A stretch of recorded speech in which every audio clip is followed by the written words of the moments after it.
at 7:02 p.m. Can we do a roll call? Trustee Gutter. President. Trustee Davis. Here. Here. President Prada. Here. President Walters. Here. The board has nothing to report out of closed session. We have an agenda. I understand there are changes.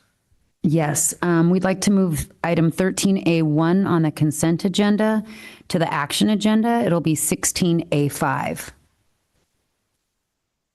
Shall we approve that change? So move. Second. All in favor of changing the agenda as Ms. Presta suggested? Aye. Aye. We will change the agenda in that fashion. Thank you. We have minutes from past meetings. Move to approve all the minutes for April 28th, May 11th, and May 12th. Second. All in favor of approving minutes from April 28th, May 11th, and May 12th? Aye. Aye. Aye. 11A, the board report. Would anyone like to start? I will start. Thank you. Since the last meeting, one of the funnest things I've done is attend a couple of the graduations that happened, and it was fabulous. First, I went to Thornton, and then I went to the middle college. Middle college didn't even exist when I was in school, so I was very excited to be there. And then I went to Jefferson High School, so it was just a great time, and just to be around people that were so happy and all their hard work had paid off for this 2-hour ceremony, and it was loud, and someone did the worm on the stage. So yeah, it was a great time. So I'm really excited for those students and what's to come for them and the families. So thank you. Yeah, I think a lot of us were doing a lot of those graduations. I know I was able to get to a couple, and I think that's probably the best part of our school year is being able to see the graduates out there and smiling and enjoying themselves and celebrating with their families. But also, huge shout out to all the schools for really making those graduations special for those students, and just allowing us to be a part of that is really cool, and definitely, something that fills your cup for sure. So glad to be able to take part of that. Yep, I think I concur. I did 4 graduations: Thornton, Bridge Program, Middle College, and Westmore. And it's always fun to be out there celebrating all of our students.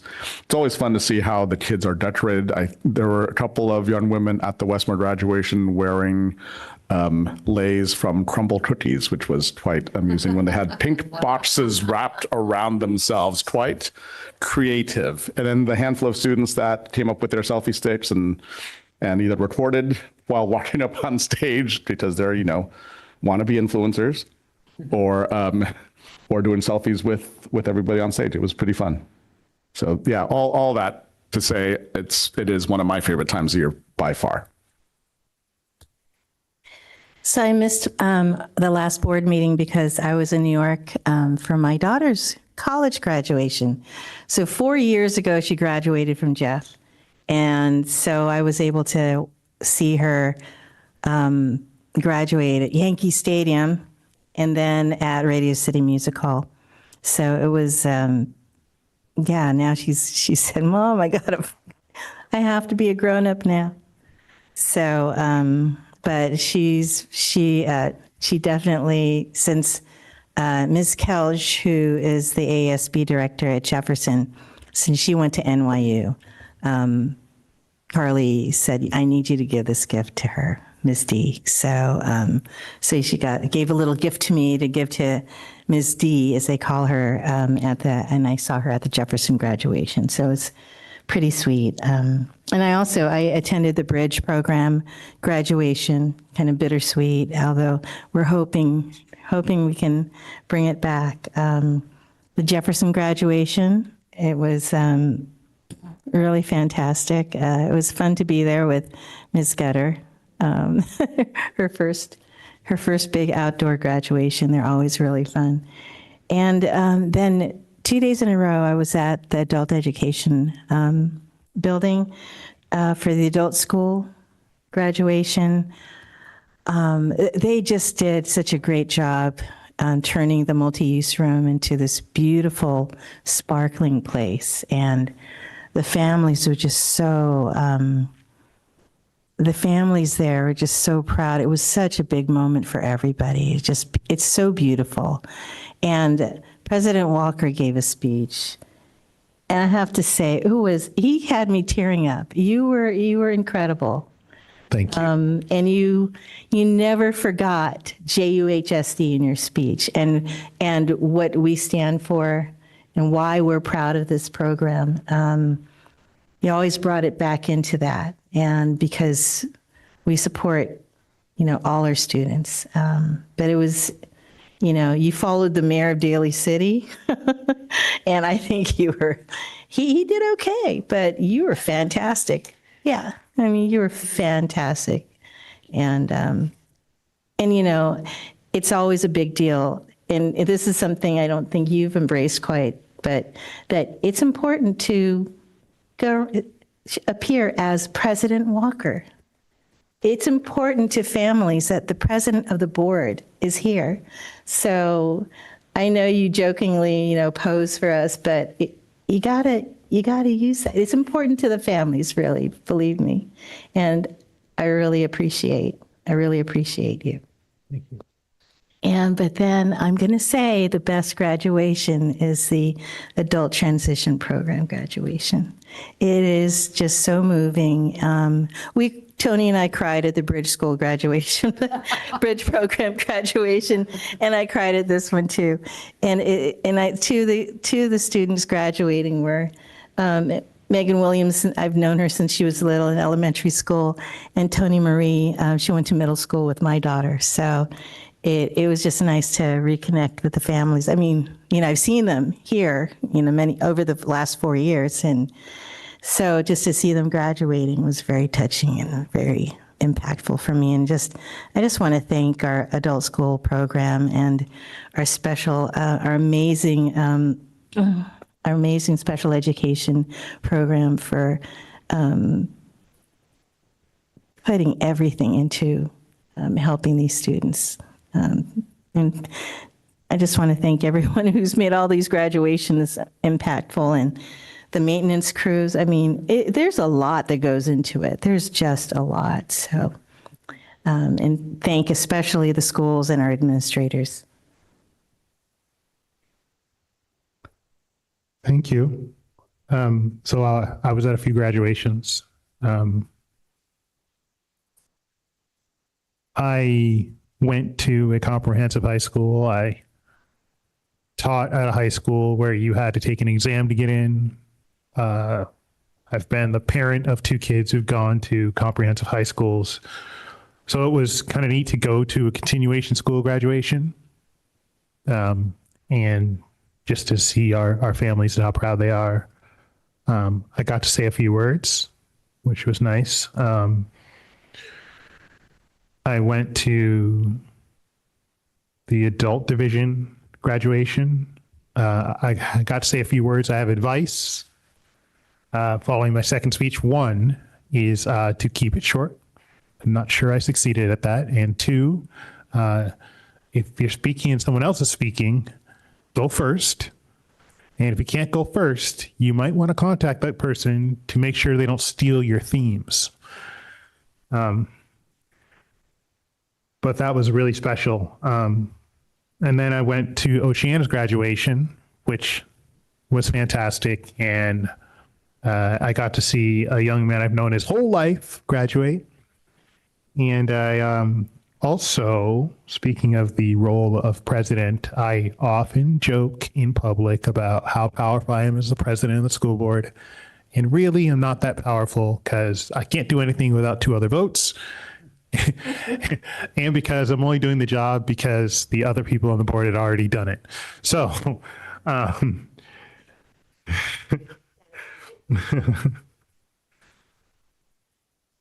One student after the ceremony just asked to shake my hand.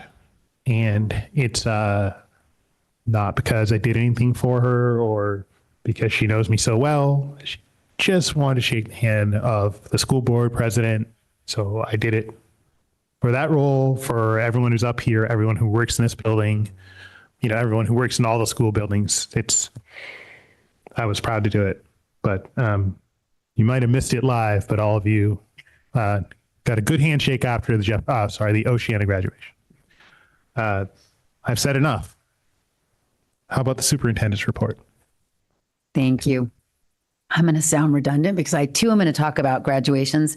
So yes, I went to all of the high schools, Thornton, Terra Nova, Jefferson, Westmore, Oceana, Middle College, and Bridge program. And I have to say what I'm going to share is that my son graduated from Oceana and I cried at, I think, all of the other graduations. And I didn't I was like solid at my son. So I was glad that I wasn't a blubbering fool at my son's graduation. Did you have any support to keep you from crying at your son's graduation? I did. I had people saying, don't cry. And we did a little handshake and that was great. But it was, I also learned I've never had a child graduate from high school. So it is like, I have a new perspective now around like what our kids are going through their senior year, but especially those last couple of months before they graduate. It's really hard. Like I just never really understood what our seniors were going through. And my kid is, you know, well-adjusted, good executive functioning skills, taking care of what he needed to take care of. And it was hard, very hard. And I know I don't always, you know, like I'm going to talk about student advisory interviews. Like I'm conducting business with student advisory up until the end. And yeah, it made me think about scheduling things maybe a little bit differently next year to leave some space for those seniors. But every graduation that I went to had something special about it, and they were all wonderful. I love that Rosie brought up the maintenance crews because I know that there was a beautification crew that Marcus had a whole crew going around to all of the different schools, kind of with a particular eye around graduations coming up, and we just want to do something a little extra places to make it look really nice, and it was noticeable. So thank you. I mentioned that we did student advisory interviews. So last week they weren't seniors. I had the continuing student advisory kids. I think I had about six kids on the panel, and we conducted the interviews. And yet again, we had more applicants than spots, and of high caliber. Like really, it was very difficult for us to make the decision on who to move forward. There were so many kids that we said no to because we were sort of building a team that was like multi-generational, you know, like multi-age. It wasn't all seniors. We were taking a lot of things into account, but so many great students that were interested in being trustees. And so we've got a really great crew for next year. And then the last thing I want to say is just had a nice time. I went really, really late because it was hard to get out of my office on that last day, but there was a gathering for Monica, Casey, and Ed Lopez and Carla Talkoff. So popped in there at the very end, and that was really nice. Last day of school, and this week has been, you think it's going to be all quiet, and you know, still we have filled our days. Work keeps happening. Thinking of next year. Anyway, thank you.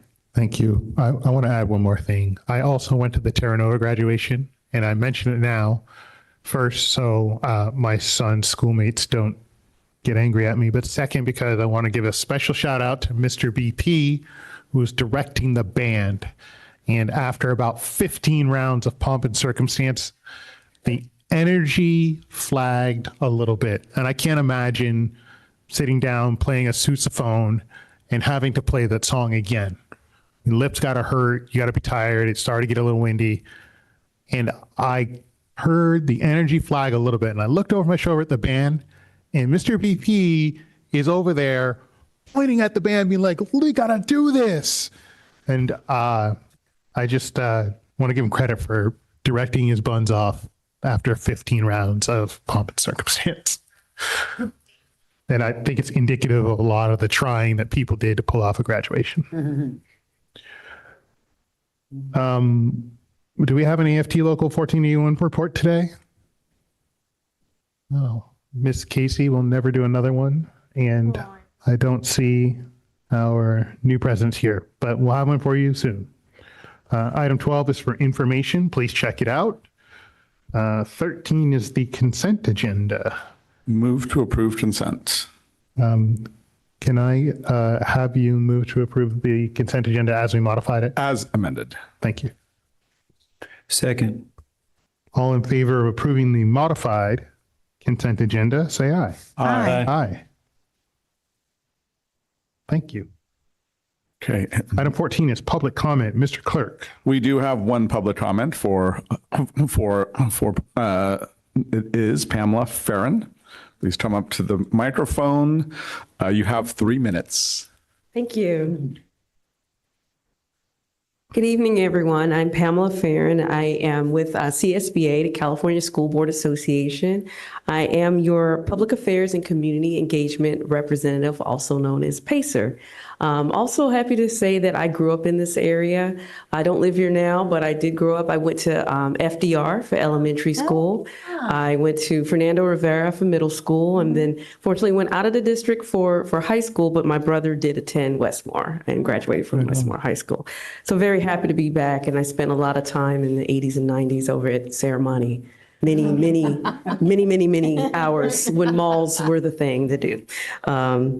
And so I'm here today just to introduce myself. I've met some of you already at some of our conferences. Great to see you again. As you know, CSBA provides training, advocacy, a whole multitude of resources for you. And if you have any questions about our services, please contact me. I did leave my card up at the dais.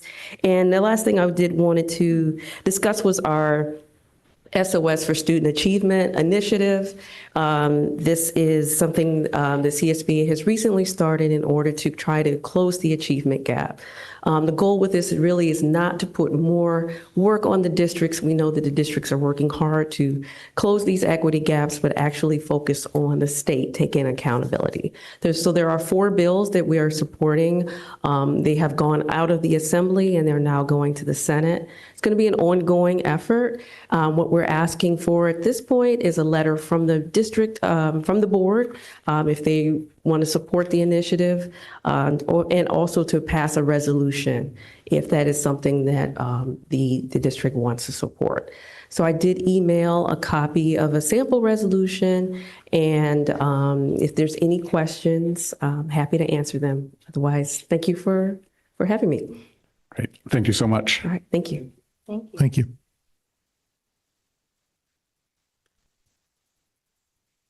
Item 15A1 is our special education program updates. Deputy Superintendent of Educational Services, Ms. Baca. Good evening, President Yes. Walker. Tonight, I would like to welcome our directors of special education who will be providing highlights about the program. I'd like to introduce Lee Medvedoff and Grace Ventura. All right. Thank you so much, Corrine. And thank you to the Board of Trustees for inviting us to speak today. So as Deputy Superintendent Baca said, I'm Lee Medvedoff, Co-Director of Special Ed, and with me is Grace Ventura, my co-director. So I'm going to make sure I know how to do the clicker here. First time in this beautiful building here. The down arrow goes forward. The down arrow goes forward. Does it though? It doesn't appear to be on though, does it? I don't. It is now on and it's still not working. Remember the movie? Thank you so much, Oscar. Appreciate it. 1 second. I might need to watch it so that I'm ready when I am.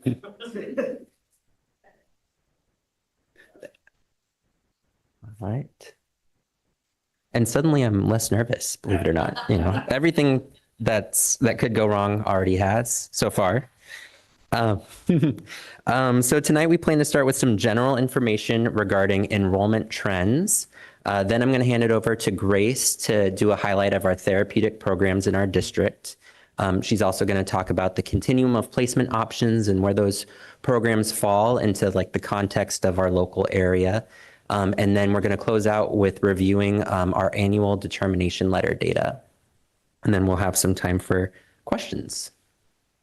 All right, so enrollment trends for students with IEPs. So this slide just kind of has a little overview of the types of programs that we have in our district. We have a mild to moderate support needs program. This is housed at all of our comprehensive schools and Thornton High School. This serves students who are pursuing a diploma through the traditional pathway. We say traditional pathway because for our extensive support needs students, there is now an alternative pathway to that same diploma with modifications. So extensive support needs, those are the programs that serve students who have needs in the area of daily living skills. They're working on modified curriculum, and now they can also pursue a diploma. They can also pursue a certificate of completion if a diploma doesn't make sense for them, and that's an IEP team decision. And then we also have our therapeutic programs housed at Terra Nova and Westmore High Schools. And you can kind of see a little bit about the number of students in each of these programs. If you want a sense of how many students are in the mild to moderate support needs program, you can kind of see on the slide, there's about 120 students in the extensive needs program, 20 students in the therapeutic program. The remaining students would be in the mild to moderate support needs program, with some students attending non-public schools or placements outside the district. So last time we were here in spring 2024, we had about 470 students with IEPs in the district, and today that number is 515. And the non-public school placements have been stable, but we are seeing an increase of students with IEPs at our comprehensive schools. And in particular, we're seeing an increase among students who benefit from an extensive support needs program. So a good way to look at this, and there's just some raw data there, but a good way to illustrate this is that currently in our adult transition program, you saw the graduation this last week, as you mentioned, Trustee Tejada. That program currently has 39 students. If every single student in grades 9 through 12 who's eligible for that program chooses to go, it would be 80 students within 4 years. So that's a sizable increase. I'm not exactly sure why there's an increase. I'd like to say, and this will be just my one flex of the night, maybe it's because we're doing such a good job that folks want to stay in this district and attend our schools. And it's not included in our slideshow, but I also want to say that there's also a positive trend with our staff. So we have maybe approximately a 95% retention rate this year, and we have about 120 folks in our department. So we're very proud of that. 100% retention among service providers, and that just means our programs are more stable year to year. Another reason why people want to stay with us. Yeah, will do. I won't flex on how I navigate slideshows, but you know. All right, handing it over to Grace. Real quick, how many staff members did you say? About 120. Wow. Thank you. If you include paraprofessionals. All right, thank you, Lee. All right, good evening, everyone. So I have the privilege to dive deep into our therapeutic programs. So this is our highlights. So to ground us what this means, our therapeutic programs are specifically designed to support our students who qualified for special education with a primary or secondary eligibility of emotional disability. Currently, just like what Lee said, we have currently about 20 or 21 students across these programs. So the core mission here is to ensure these students can pursue a traditional high school diploma, receiving core academic classes in a highly structured, self-contained, and highly supportive therapeutic settings. In every single of these classrooms is a team effort.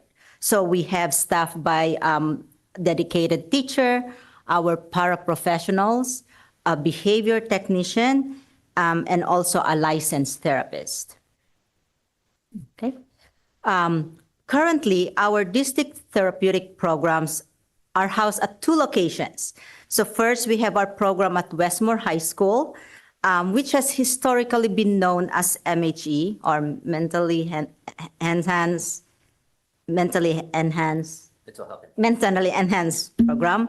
I want to share that beginning this fall, we will be rolling out a new name for this program. It will be called the Westmore STEP program. We will be officially notifying our families about this name change soon as we roll out this new school year. And then our second program, which is housed at Terra Nova High School, we already adopted this school year the naming convention as the Terra Nova STEP program. This is formerly known as TDS. So to give you context of the branding of this STEP, STEP stands for Support, Trust, Empowerment, and Progress. The title that perfectly captures the therapeutic and academic mission of these programs that we hope to capture. So moving forward, so that numbers and operational updates is only half the story that we would like to tell. The time metrics of success is the human impact that we would like to share. Feedback from our families highlights these 3 core areas. First, the staff dedication. Parents have shared that our teachers and staff go truly above and beyond to secure student success. Second is on the individualized support. Families feel secure knowing that their child's specific IEP accommodations are respected and fully implemented. And finally, on communication and belonging, families feel that they are included, listened to, and supported whenever they reach out to any of their questions. So ultimately, these therapeutic programs allow our students to remain in their community, which is in our district, making progress toward a diploma alongside with their peers. And that's really our mission. All right. We have made significant strides in our program development over this past year to strengthen this umbrella of our therapeutic program. First, we hired our dedicated clinical supervisor. This is a licensed therapist overseeing both campus, ensuring the clinical consistency. We also established our formal leadership team, which consistent of our clinical supervisor, also includes our lead psychologist and our the 2 directors which review our student cases more routinely. Operationally, we also have improved our physical learning environments, including our strategic relocation of the Westmore program on this campus to a more optimal space. So we relocated of our Westmore program within that campus. We have instituted rigorous standing communication structures, which includes these standing team meetings. We have involved site meetings, monthly site meetings. We also have our classroom weekly meetings within our teams. Moving forward, we also in the process of developing our program handbook. We wanted to improve our tours and our referral process when we are doing our referral to our students to our therapeutic programs. And then finally, we would like to have to foster our district collaboration through unique experiences like camping trips and also unique curriculum developments for our students. All right. So moving on to section 3, we would like to look at this continuum of special education placement options. As a district, our guiding North Star and our legal mandate is to always consider and prioritize our least restrictive environment, or LRE, for every individual student. So looking at this very colorful graph here, special education is not a one-size-fits-all. It is a spectrum of care, as we see here. On the left side, we see of the continuum, we start with the least restrictive environment, which is a maximum interaction with peers in a general education classroom. From there, we move to a part-time specialized instruction via resource room or pull-out services. And that's where we see our mild, moderate support needs. And we also see next is our self-contained classrooms, which offer our designed classes and modified curriculum for students with similar needs. And then this is where our mild, moderate, and extensive support needs programs primarily also stays or live. Further down the continuum, we also we look at special schools, and finally at the far right, representing the most restrictive setting, we have the hospital and residential settings, which provide the full-time care and education for our severe medical or behavioral needs.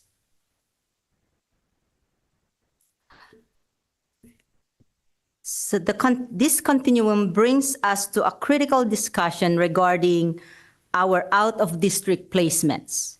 Historically, when a student therapeutic needs exceeded what a comprehensive campus could offer, like our campuses at Terranova, Oceana, Jefferson, and Westmore High School, the district utilized certified non-public school or NPS placements. However, we are really facing a challenging landscape. Nationally and regionally, certified non-public school programs that provide therapeutic services are actually decreasing in availability. Right now, Edgewood in San Francisco just closed in one of our non-public schools. Yes. So simultaneously, we are also seeing a trend where most parents are considering private schools. So, however, many of these options are not state certified and do not provide the necessary embedded therapeutic services our students require. So what does this mean for our district? What does this mean for JUHSD students? It means that more than ever before, our internal district therapeutic programs, our STEP programs, provide an absolutely vital critical placement option. By investing heavily in our own staff, our supervisors, our therapeutic programs, our therapeutic environments, we aren't just adjusting to market scarcity. We are actively creating a superior localized environment where our students can thrive safely right here in their home environment, right here in our own district. And that's what we are talking about in their home district in our least restrictive setting. So thank you. And I will turn it over to section 4 for our annual data review for more numbers.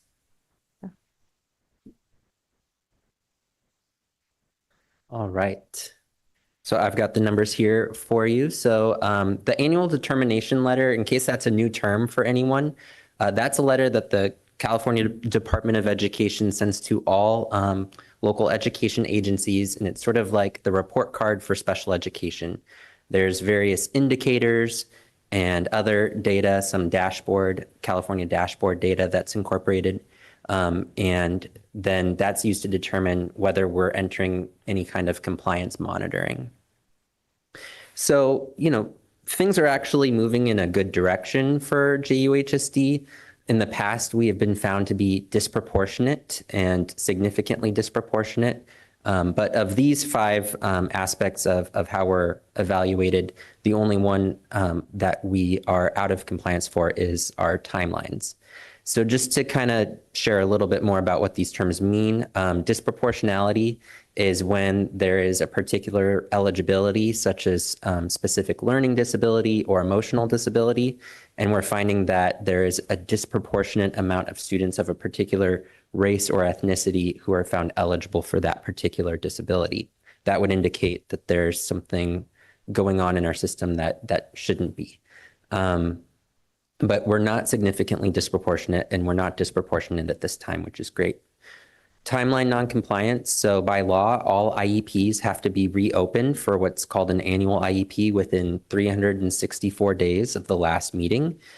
So we would call an IEP late if it's held 365, 366 days or later. And so that has happened for us. Same with triennials. These are the 3-year evaluation reports. If those are held later than 3 years to the day, then that IEP would also be non-compliant as far as timelines. These are procedural errors that can become substantive if we go many weeks or months without updating goals or services, and then the student is not making progress. So here's just some definitions of these, of the possible tiers. We fall into level 2. There's a level 1, a level 3. Level 3 is the most significant. And the way that they determine this includes looking at performance targets and whether we failed to meet 3 or more, or if we've been newly identified as disproportionate. So we're not newly identified as disproportionate, but we have failed to meet 3 or more targets. So I'll jump over here. So these are some of the selection elements, and you can see how we're ranked. So California has a great new system sort of where they compare all of the districts to each other, and it's sort of like grading on a curve. Some districts have to be in the highest level of monitoring just by definition because we're being compared to each other. So you can see ELA achievement is an area of relative strength for the district. We're at the 7th, rank 7, which roughly equates to the 70th percentile among districts. For these other areas, we rank 2, 3, 2, 5, 3. You can see the numbers there. And if you add them all up, we're in about the 38th percentile of districts, according to these measures. You can see the ones that are in red are the ones where we want to see improvement. LRE, as Grace mentioned, least restrictive environment. This is an area that has continued to be a focus for us. We really want our students to be spending as much time as possible in the general education setting.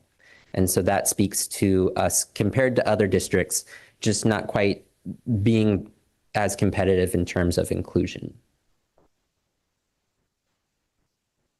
So what does this mean?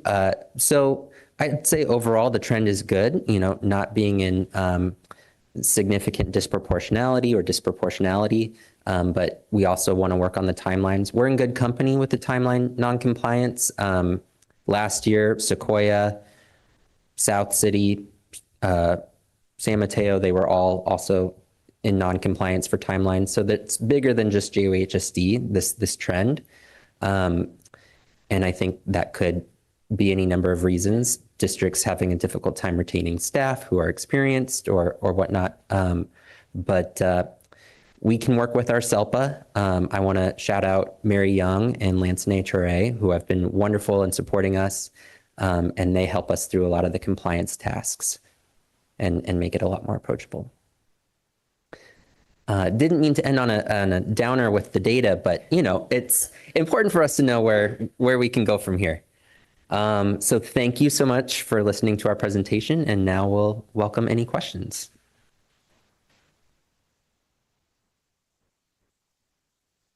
But we'll slink away if that's what you... Okay, well, thank you for your presentation. I really enjoyed it. I just have a couple of questions. Well, first, let me say what I really liked about it. I really like you bragging, and you should always brag on your team and the good work that you're doing and how it shows up in retaining your students and retaining your staff. It's very impressive, and I know it takes a lot to get to that point.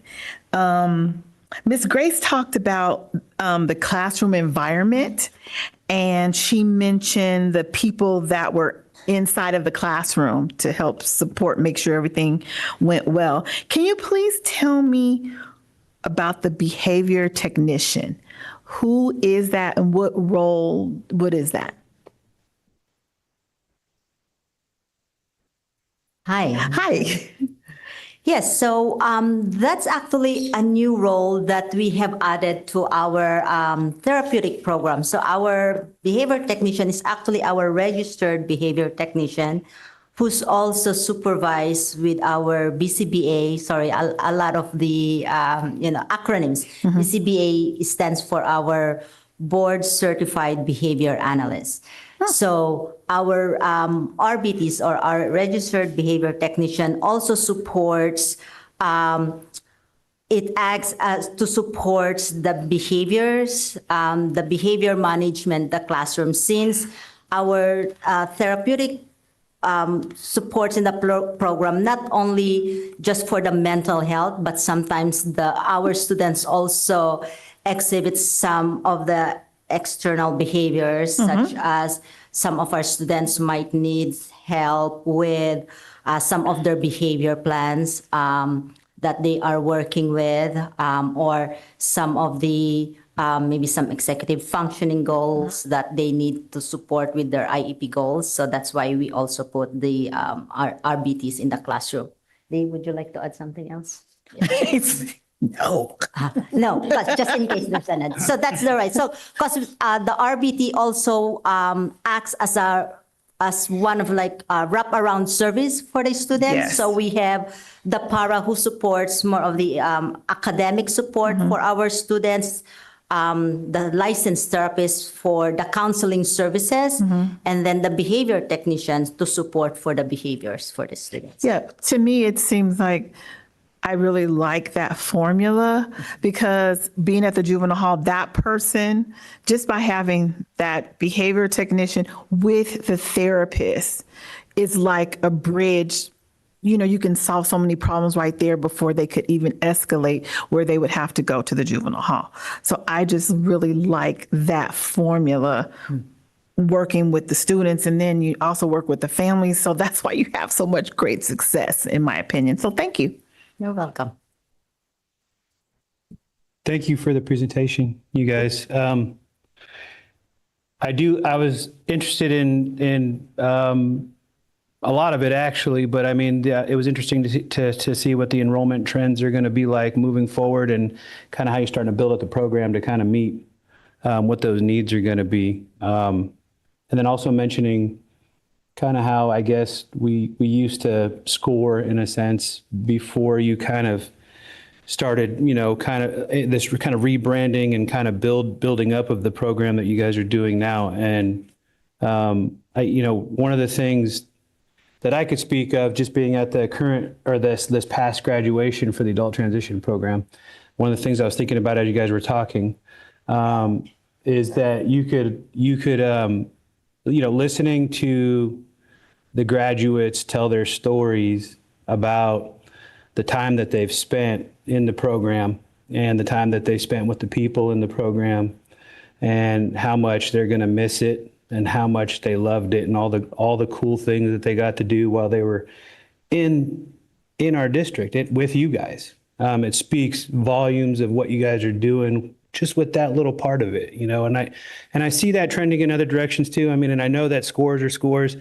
I get that, and they're good. It's good to have data to, kind of build off of and stuff like that. But I mean, I think, just generally speaking, just from what I've seen with my own two eyes, and with you guys, just over the years of getting to know you guys a little bit better and watching what you guys do and how much you care about this stuff, I think we're in great hands, and I really appreciate all you guys' hard work on this, and I'm really looking forward to seeing how much better it gets. And I think it's exciting to see that we are going to have something here in our district that we can offer to these students, to these kids, to these adults that really need it, and especially when other places are closing down. So I just really appreciate all you guys' hard work on it, and it's cool to be a part of. Thank you.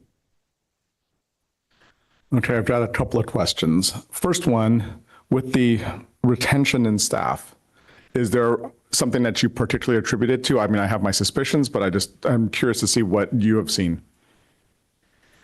Yeah, well, I mean, I'd kind of be speaking off the cuff here, but I would say obviously the staff housing has been a great recruitment tool. You know, there've been many conversations I've had with staff that, you know, are considering our district. They recognize that it's an expensive area. They might have to relocate. It maybe doesn't pay quite as high as the district down the street, but they like us. They want to make it work. And the staff housing kind of takes them over the line. I would say there's also just the positive momentum, you know, of just, are you coming back next year? Yes. Are you? Okay. I'm more likely to come back because my team is coming back, you know. Liking where you work, you know, is a big part of that is the fact that there's consistent staffing. You're not having to rebuild every year. And I think in this district, my hope is that staff feel empowered to make their programs their own and are invested in sort of the long term. And also our families and students are really wonderful to work with, just generally speaking. So I think that also keeps people coming back. That's really great to hear. I mean, I think, I know we've been around long enough to remember the constant turnover and churn and special ed staff, and for you to say 95% retention is unbelievable. It's incredible to hear. So that's really great. And I love hearing what the two primary factors that you're discussing. So that's great. The other question is related to a therapeutic program, STEP program. I know that this year we had 21 students. What is our capacity between the two schools? Because if we're concerned about being able to place these students, you know, with a decline in NPS placements and being able to house them, what can we realistically expect to support? How many kids? So we are also very conscious of the numbers that we're putting in both programs, because we know that it's a very high need students that we're placing. And so Lee and I are looking at those numbers. And so we're looking at about maybe the high numbers that we can place there is 13 students on each side. 13 each? Yes. Okay. So if we're reaching on that numbers, we're constantly also looking of if we're getting to that number, you know, constantly also revisiting of maybe expanding later on. But of course, that's down the line. But always looking at projecting numbers in the next coming a year or two. And what's great that I think Lee and I have established that we didn't present it into our slideshow is that we now have a close relationship with our directors with San Mateo and Sequoia. So we actually have built relationship with them that we actually did some tours with them when we visited some of the other districts' mental health programs. We shared resources with their other mental health resources. And so, you know, so we're hoping that if we ever one day have to expand more of our therapeutic programs, that we will be more ready to do so. Okay, that's right. And those students, when they do graduate, walk with all the regular students at the regular graduations? Yes, and we actually have done that already. Okay, that's great. Yeah, President Walker, when you went at Terra Nova, we actually have one of our STEP students who actually walk on the stage and actually got a reward in one of those rewards. What's that from the? Yeah, the Papan scholarship. One of our STEP students got that that's award. great. So yeah, That's so there fantastic. are all our therapeutic students who attend the therapeutic program. I should say, the one of the goals. That's why we moved them to a comprehensive campus is so that they would be able to utilize all the campus programs. So our students are part of the athletic programs. They are part of the clubs. And so I can definitely say that some of our STEP students are part of the wrestling Great, fantastic. athletic program at Terra Nova, or one of them is part of the tennis or something, but they are part of the athletic program. Great. Yeah. Thank you so much. That's really fantastic. Can I add one more thing on that too? Just because your question kind of asks about like how we determine program capacity. So a couple of like limiting factors. One is our contract caseload caps, but we actually don't typically exceed or get near exceeding those, because we also have to factor in the program's capacity to serve the students well. And so that's why, for our therapeutic programs, we consider them sort of more like our specialized programs, and the hard cap for caseloads in our contract is 15 for those programs. Okay, great. Good to know. Thank you so much. Really great presentation as usual. Visually appealing and captivating as well. Did you get any help from Ms. Baca? I'm curious. No. She helps us with her inspiration every day. And you're about to see her slideshow, I think. And I'm sure it will just be a masterpiece. So Yeah, no, this was so informative. And I think because Mr. Lee and I have been here a long time now, and just, God, what the two of you have been able to build, it's just been phenomenal. And I just love how you work so well together. And I think I'm probably pretty sure you touch every aspect of anything having to do in this department. So what's your experience? You said that it's going to be growing with more students. So is that something that you're seeing when you visit the feeder schools, the feeder districts? And are you seeing that most of them are wanting to come to JUHSD, or they might be looking for private placement? Yeah. Yeah, we'll say both, because our district, I know for this presentation, we discussed mostly for our therapeutic programs, because that's what we wanted to highlight. But we are also seeing trend for our other specialized programs, like our life skills program is also growing. And so all our specialized programs, as well as our I guess, mild, moderate population is also growing, but especially for our specialized programs, both therapeutic and our life skills are really growing, just based on our conversation with our feeder districts. Yeah. And your question, Rosie, was also, Are you seeing, like, I noticed that you've been able to bring more students into the JUHSD instead of privately placing them. And you're able to convey that to the parents that they can do it here. yeah, having consistent staffing and like being able to say we have a BCBA on staff, behavior technician in the class, that really helps parents to feel, okay, maybe you can meet my students' needs in the district program. Yeah, because I would imagine, if they have a student that they've always had to heavily advocate for to make sure that they're properly served. The one thing I noticed is that if we feel we cannot serve them, we're very honest about it. Yeah, and the IEP team ultimately makes the decision about placement. So, that's meant to be a process that ensures the student is well supported wherever they're placed.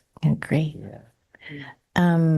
Let's see. And then when I'm looking at the continuum of special education placement options, the spectrum there, where does co-teaching fit into that? You want me to jump in? Yeah. Yeah, well, co-teaching, so special education, we always say, is a service and not a place. And the service can be provided in a general education class, and sometimes we want to do that because that allows the student to be in the least restrictive environment. And co-teaching is one way that we can do that. So it's more like push-in support. So it's further to the left on that spectrum. Okay. Students' setting is the general ed setting, and they're also getting the support of, it could be a paraprofessional pushing in, or in your example, co-teaching. So that's a way for us to kind of reduce the number of self-contained classes that students need by making those general education classes as accessible as possible. But yeah, so it's a really useful tool for supporting the least restrictive environment. Great. Thank you. And then let's see. I'm sorry. I was the timeline non-compliance review. I mean, we remember when it was really bad, really, really bad. And here, you're off by a day and, you're non-compliant. But I mean, you said that other high school districts are facing the same thing. And just how bad is it? For us? For us. Oh, for us. I don't know that I could say it. I mean, it's either you're compliant or non-compliant. And, the majority of districts, when I looked at the data, it was non-compliant. I'm not sure a relative but we definitely have like a good half dozen to a dozen late IEPs per year. But they're just late. It's not that it's not completed. It's just not within their timeline. For the most part, yes. Yeah, and I'm guessing, probably pretty good at not being overly late. That's the goal, Yeah. for sure. And that's why, we have a program specialist who really helps to support new case managers to stay organized. We've asked that she meet with them regularly and plan out, the schedule for the IEPs.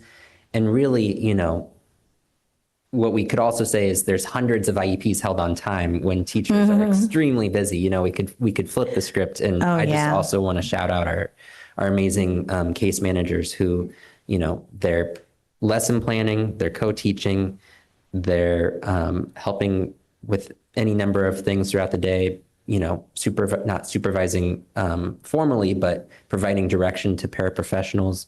And then on top of that, they've got to wrangle, 5 to 10 people for an IEP meeting on a certain date. Wow. So it is a tall order. The logistics of scheduling even one IEP, can take a good chunk of time. And it's constant all year. Right. Wow. Yes. Yeah. Well, I think you're all doing such a great job, and it's a heavy lift, and I'm so grateful for you, both of you, for leading us. And of course, we support you as best as we can, giving you all the support that we can. And our executive cabinet champions for you, for all of every department in our district. But I just, thank you for bringing this to us at this time. And I just want to thank you again for doing such a great job for us. We appreciate all of you as well. We feel supported by the district. So, Good. yeah. Thanks for your presentation. I think I only have one question. And would it be correct to refer to it as one step program, or kind of step program executed here and step program executed here? Do they share any leadership from the school sites? Yeah, that's my question. Just so the question is, are there any staff who are supporting both programs, or how much of an umbrella do they fall under? Yeah. Is there overlap? How much and at what level? Okay. Yeah, so the clinical supervisor, she's meeting with the therapist that's dedicated to Westmore and the therapist that's dedicated to Terra Nova regularly. And so that's a common thread. We're trying to create more common threads. The teachers definitely want to collaborate with each other more. They want to share curriculum resources. They want to meet to talk about how they're structuring their classrooms.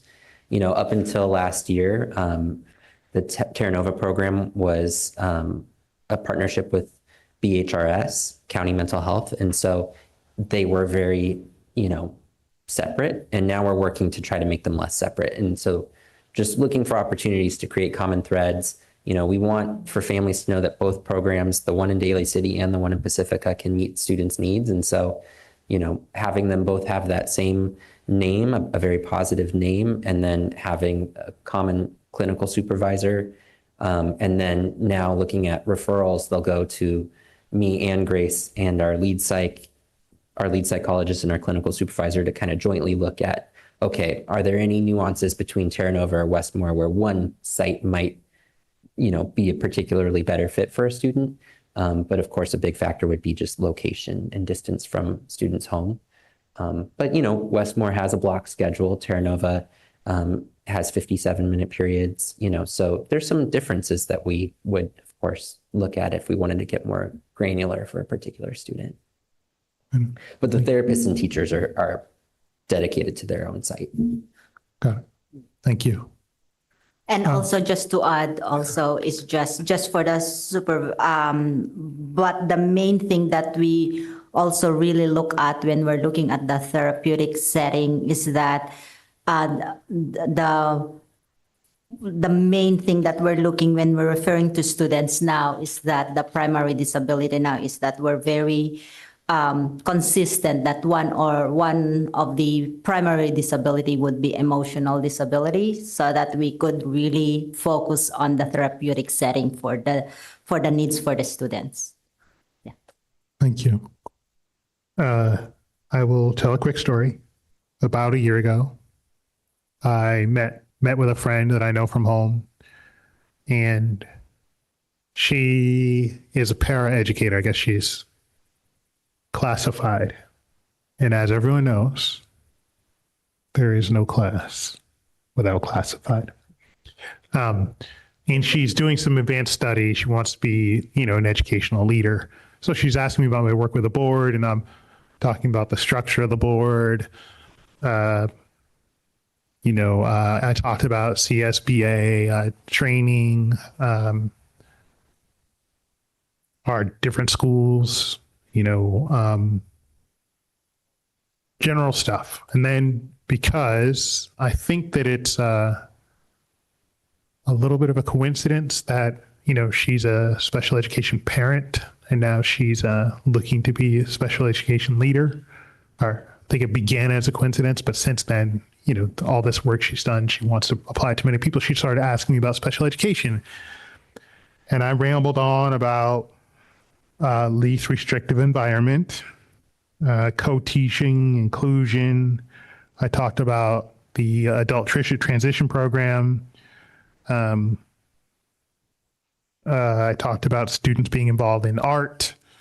I talked about an equity lens. I talked about, class placements. I talked about transportation. And she was like, wow, you know so much about special education. And I said, I think that has to do with, the district's priorities and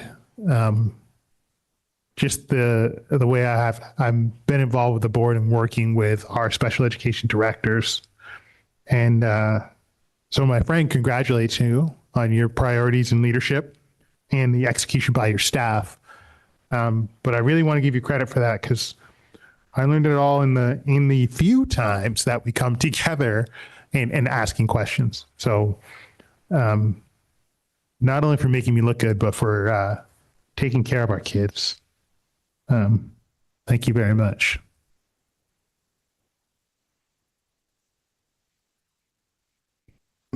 Thank you for that great presentation and your great work. All right. Well, thank you all so much. Or do you want to close this out, Grace? Sorry. Well, thank you all for your support, and always when Lee and I come in on the table, and of course for superintendent and deputy superintendents and associate superintendents, thank you all for always supporting the special ed department. I know sometimes it's not always black and white for us, but you're always there to always guide us and always there to support us. But Lee and I will not be here and will not be here to support our students and our staff who are always there for all of us too. But with all of us, thank you. And we are really grateful for all of you. Well, we don't have an audience, but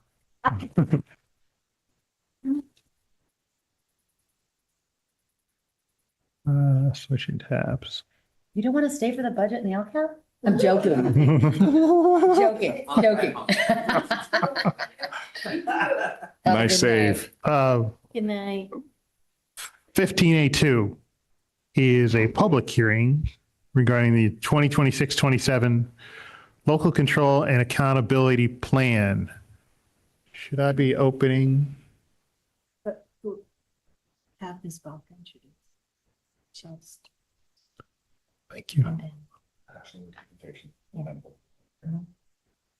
First, Ms. Baca will give us a few words and talk about what I will open the public hearing on. All right. Thank you. Good evening, President Walker. Good evening, members of the board. Tonight, I'm presenting my favorite presentation of the year, LCAP. And I'm using the district template created by Ms. Shreve. So that is our brand template that I would like to introduce.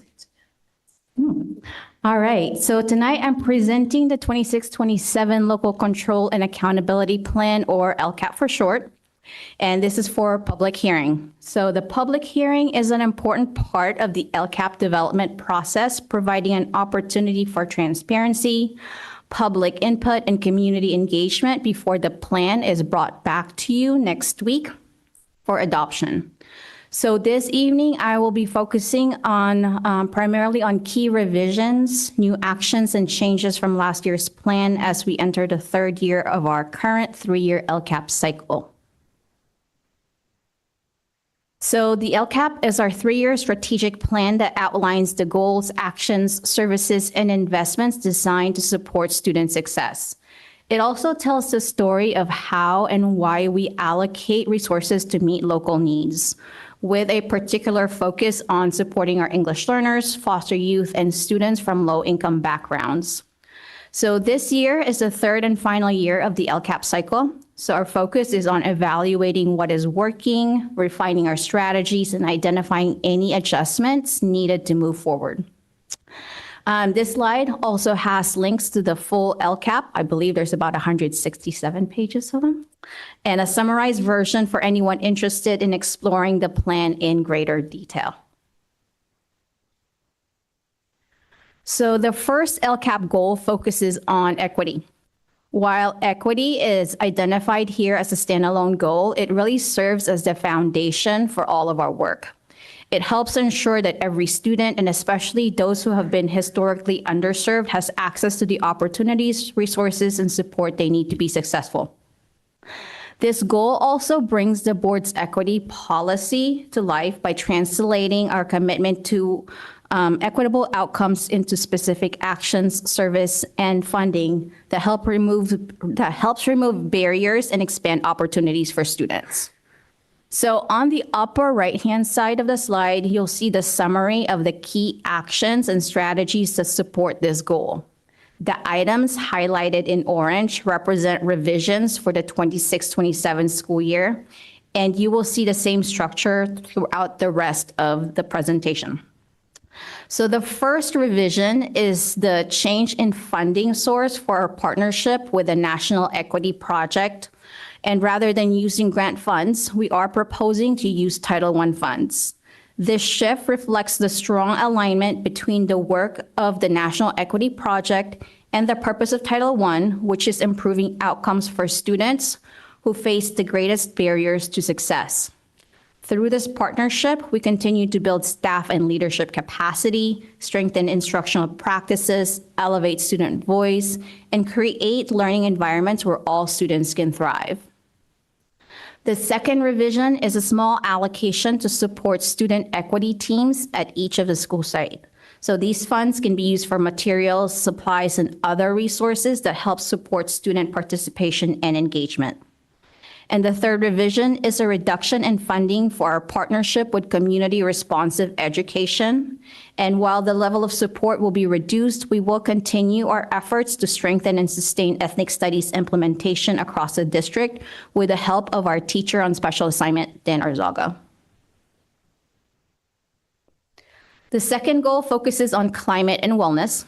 And all the actions remain the same except for an increase in FTE, or full-time equivalent allocation, for our counselor on special assignment. This person will help lead our implementation of our Medi-Cal billing.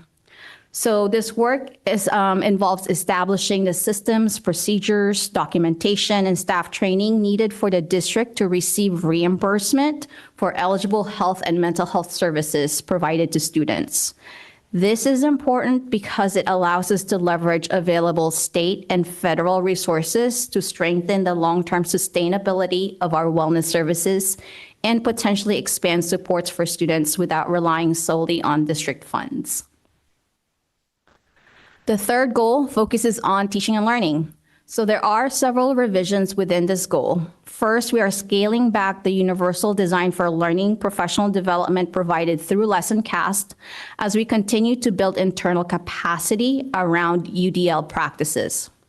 Second, we have added a new action focused on media literacy and digital citizenship. So our district librarian will provide digital citizenship lessons to our 9th grade students to help them navigate online spaces responsibly, evaluate information critically, and use technology safely and effectively. There is also a reduction in the allocation for our social science teacher on special assignment, reflecting adjustments to the level of support needed in that area. In mathematics, we are piloting illustrative math, a curriculum aligned to the California Mathematics Framework. To support implementation, we have allocated additional funds at each comprehensive high school to provide teacher support, collaboration time, and implementation assistance. And finally, instructional coaching remains a significant investment. And while the allocation was slightly reduced from 3.8 to 3.6 FTE, coaching continues to be one of our primary strategies for improving teaching and learning across all school sites. The fourth goal is on college and career readiness. So many of the revisions in this goal are related to changes in funding source as the A through G grant is scheduled to expire. Our goal is to sustain these programs and services that are having a positive impact on students while identifying alternative funding sources. One revision is the addition of goal setting as a required lesson within the californiacolleges.edu.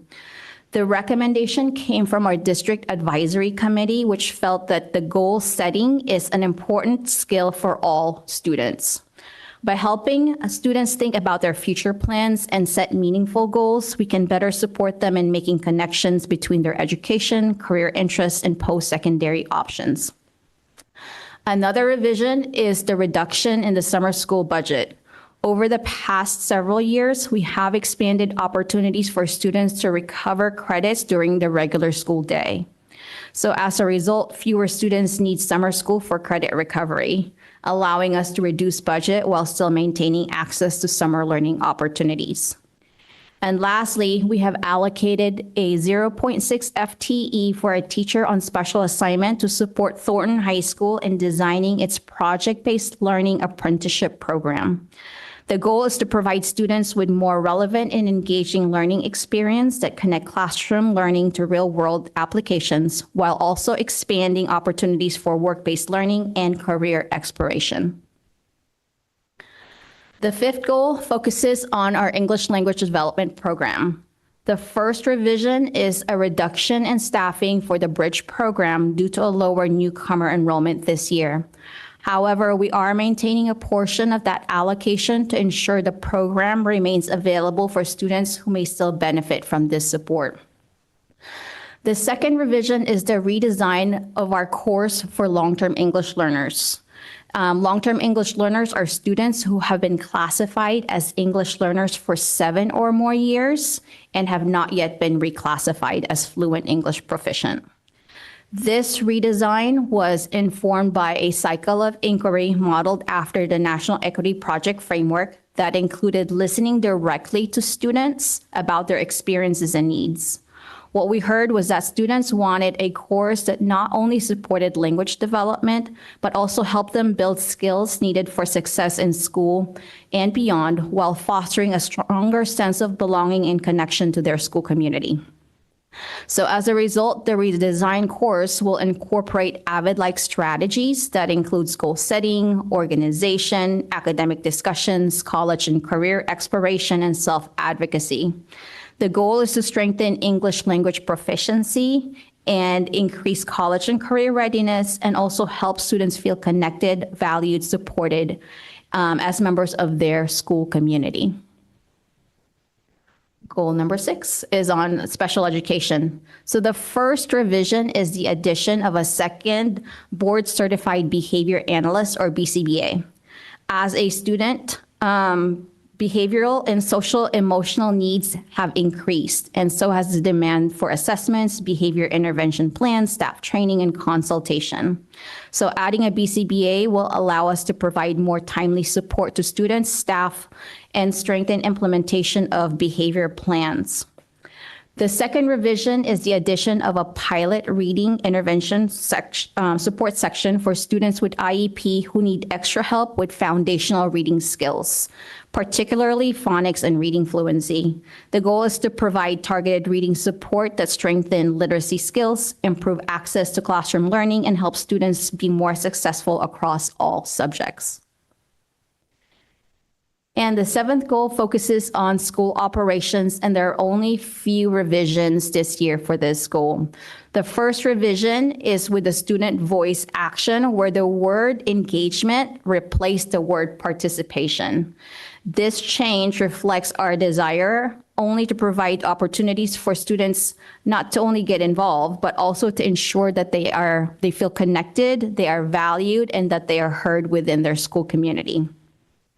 The second revision is the addition of a peer buddy program. So the idea emerged from our feedback from our district advisory committee, which expressed interest in creating opportunities for older students to support incoming 9th graders. The goal is to help students build connections successfully, navigate the transition to high school, and develop a stronger sense of belonging. And lastly, this slide provides an overview of the district's projected revenue for the 26-27 school year. So the district is projected to receive approximately $94.2 million in total revenue. About 76% of that revenue is associated with the local control funding formula. One important thing to note is that JUHSD is a community-funded district, which means the majority of our revenue comes from local property taxes rather than states-based LCFF funding. However, the district is still subjected to LCFF requirements and receives funding associated with serving our English learners, foster youth, and low-income students. And so our LCAP includes approximately $4.6 million in actions and services that are principally directed towards improving outcomes for these unduplicated student groups. These investments include support such as mental health services, instructional coaching, supports for English learner programs, tutoring, family engagement, and targeted site-based supports. So overall, these investments reflect our commitment to ensuring that our students who face the greatest barriers to success receive the additional support that they need to thrive academically, socially, and emotionally. And that is it. Thank you.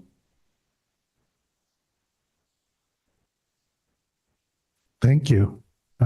Anyone on the board have questions? I have to get used to all of the acronyms. So thank you for this presentation. I just wanted to point out 2 things that I really liked, especially, which was how you're really responding to the needs and adjusting things, and by using the librarian to help the incoming 9th graders learn how to be a little bit more responsible online. I really like that, because really the librarian to me always knew everything about any subject. Back in those days, we had the card catalog. So, it was just a little different. But I also like the peer buddy program, because that's also significant for like a 9th grader. I just like the support for the 9th graders to get them off on a good foot. And I remember back in 19-something, I had a senior when I came in to the school, and that really helped, because, you go from being the top of the food chain as the 8th graders, then right back down to 0 2 months later, when summer's over. So I really appreciate those two new things. So thank you. Thank you. A lot of how we tweak our LCAP is really based on feedback and conversations from students and staff, and we're trying to be really responsive to the needs. Hi, Creed. Hi. My brain's buzzing. It always does after these kind of things, especially when you're presenting with all this data and information. But thank you for the presentation and putting it together and making it, as concise as you can. It's pretty dense and it's kind of compact, so it's a lot to kind of take in real quick like that. But it's nice to see that we have like these really great goals kind of lined out in front of us. I do have a couple questions.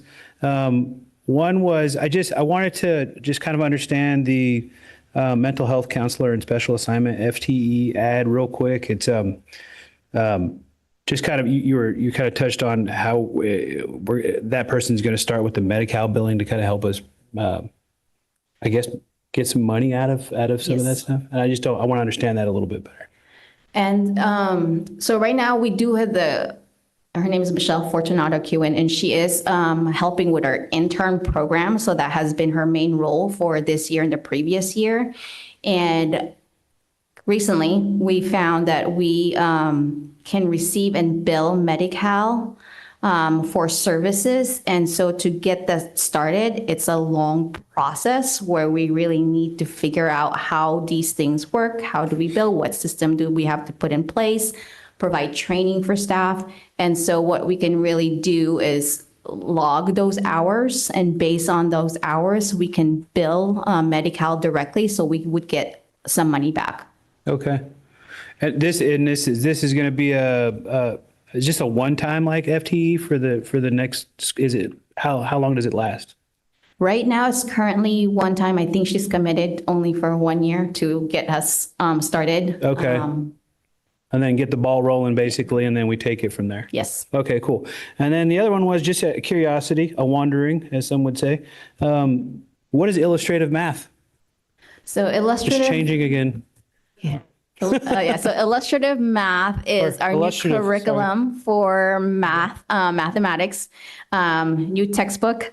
And it's essentially a lot more hands-on, and students, it's not the traditional kind of math that we've been learning. So it's a lot more project-based and explain how you got to this answer, and it's a lot more collaborative. And so it's a shift in how we teach math. So next year we are piloting just for our math course 1 students, and we have identified teachers that would be able to help support the teachers piloting the curriculum at each one of their school site. Instead of having one here up in the district, we will have, some sections at the school site to help those teachers really learn and have discussion on like, how can we really improve our instruction to support this new shift. Okay. Can I add something? Mm-hmm. Elementary and middle schools have been doing this for a long time, actually, too. So I think it's going to be really good for, our students when they come in 9th grade. It will feel very familiar to them. I just think one of these days, as a nation, as a country, we'll all get on the same page with math. And so I'm telling you, I've had 3 kids, all different ages, go through school, and I've never seen math the same. Yeah. Right. And it's changing again. So it's just another, what is that kind of thing. So anyway, that's just me fussing as a parent. So thank you. I appreciate it. Thank you. Great presentation. I don't have too many questions since, again, we had the work study a couple months, or just last month or almost 2 months ago. Anyway, on LCAP Goal 7, the Peer Buddy program, is that in addition to the linked program that some of the students already, some of the schools are doing, or? We'll probably build on what the structures each of the sites have already. I know we have the Link Crew program at Jefferson, Westmore, and Terra Nova. So I'll be speaking with probably, Ms. Doris also, and see how we can implement that at at Oceana, but we will be building from that. Okay, great. Thank you. Once again, just good presentation. I just have to say it's always great seeing how we build the LCAP, that goals 1 and 2 are related to equity and mental wellness before we even get to academics, because without those first 2 things, the rest doesn't matter. Right. Thank you again for this great presentation. The branding's beautiful. I love it. Wow, wow. Now we all have to use it. And you know, it's like I said, we had the study session, but I think everything about this is so thoughtful, even down to just simple words.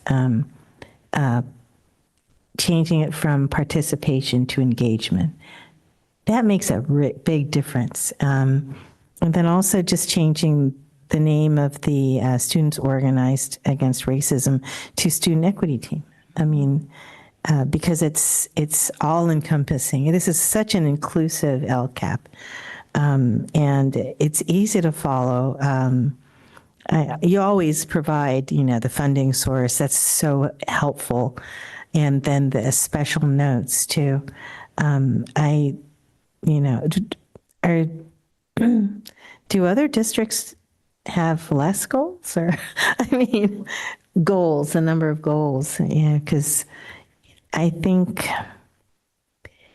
we expect a lot of ourselves, and I love that you and we are always pushing to be better.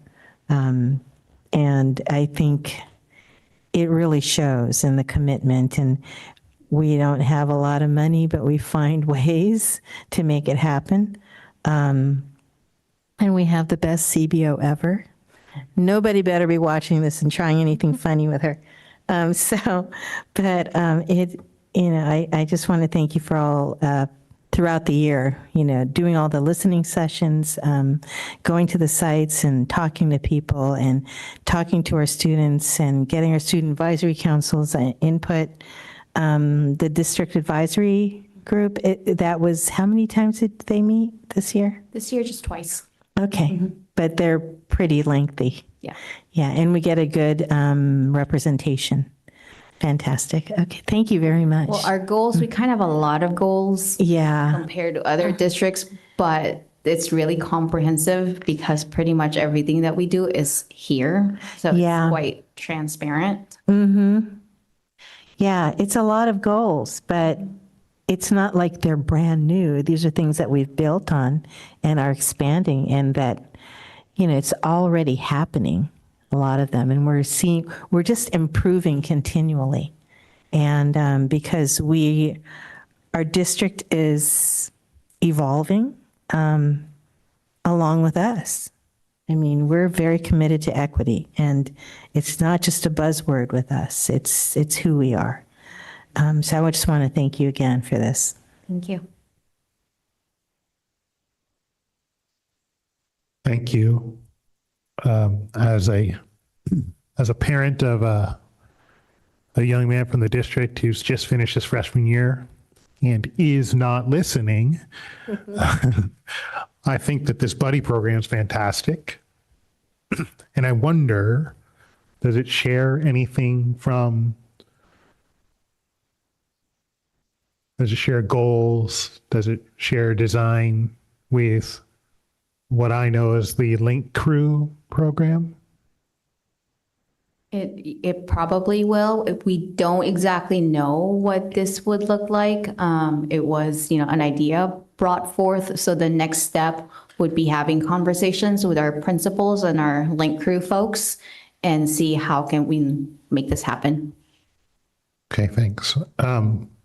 That's my only question. And I just want to say that this LCAP goal number 2, which comes before the reading, writing, and arithmetic of climate and wellness, makes me think the first thing I did when I became a board member was to go off to CSBA before I got sworn in and listen to a keynote speaker talk about how, paraphrasing, his success in education leadership was all about the best ways he could show the students that he loved them. And that's what I'm thinking about right now. And thank you for reminding me. Every 2 weeks. Thank you. Thank you, Ms. Baca. You're welcome. I'm going to open the public hearing regarding item 15A1, 15A1, that's right. A2. It's A2. Thank you.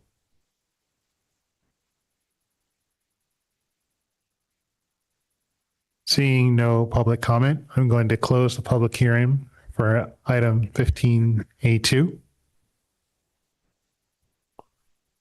We're going to move on to 15B. I am going to open the public hearing for item 15B1. No, we're not. We're not opening the public hearing yet. I just opened the public hearing. Seeing no public comment, I'm going to close the public hearing for item 15B1. Ms. Van Raphorst. Thank you, President Walker. Good evening, trustees. Before I begin, I just want to also say how wonderful Ms. Baca's LCAP is. I wish there were state awards for the best LCAP because I really think we would win. It's phenomenal compared to the other districts. Good. Okay. So tonight I present to you the proposed budget for the 26-27 school year. This item is for discussion and public hearing, which we already held, and it will come back on June 9th for board approval. You have the full report in your packet, and it aligns with the LCAP that Ms. Baca just presented. So I will not go over the whole 138-page report, but I will point out some key components. I'll start by going over the components of the governor's latest state budget proposal, then our JUHSD proposed budget, the assumptions behind it, the multi-year outlook, and what comes next. The governor's May revision is the last set of data that we receive before we must put forward our budget. We'll need to adopt our budget before we have final numbers from the state. This year, the governor's proposal relies on the fact that state funding, state revenues are coming in stronger than anticipated, and inflation remains steady. The governor's office is projecting that the statutory cost of living adjustment, or COLA, will be 2.87%. This is the amount the state will be required to raise the local control funding formula by. The governor proposes an additional 1.44% to the LCFF. They call this the super COLA usually.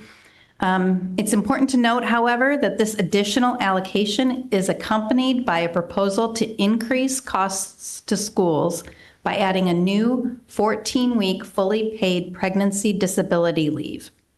Previously, employees with this type of disability would need to use their sick leave and rely on 50% extended disability leave. So this enhanced COLA, the 4.31% COLA, is intended to help districts cover that cost. As a community-funded district, however, we will not receive that COLA, and we will still need to comply with any new leave laws. The third box on this slide references Proposition 98. Prop 98 sets the minimum amount the state must allocate to schools by law. Similarly to this year, the governor is proposing to under-allocate Prop 98. For this budget, he's proposed an under-allocation of $3.9 billion. In addition to the LCFF formula, the governor proposes spending Prop 98 dollars to provide a 2.87% increase to categorical programs like CTE, and an even more significant increase to special education and universal meals. Lastly, the governor's proposal includes a healthy deposit into the Prop 98 rainy day fund.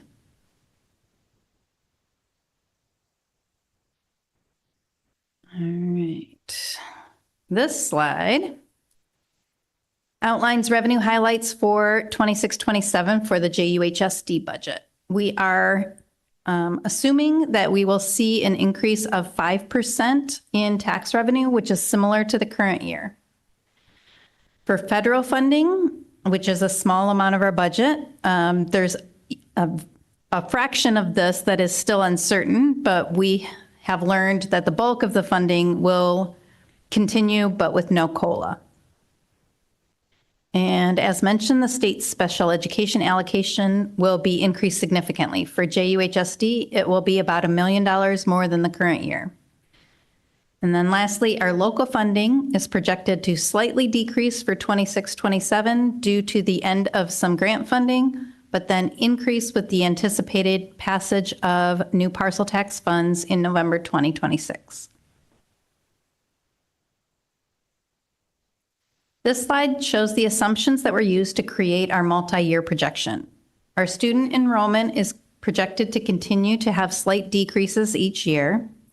The COLA is projected to be a bit less than the CPI number that we use for inflation for determining the costs of our supplies and services. And the retirement costs are projected to have very little change, which is better than previous years, where it was going up dramatically. Here are some of the other assumptions. For employee compensation, we are assuming that the board will approve the tentative agreement with AFT for 5% total compensation increase for 26-27, but the assumptions show no further increases in the subsequent years. Additionally, the proposed budget assumes passage of an increased parcel tax in November, 5% tax revenue increases each year, and a $600,000 reduction in supplies and services spending in 27-28. If any of these fail to materialize, we might need to make additional cuts.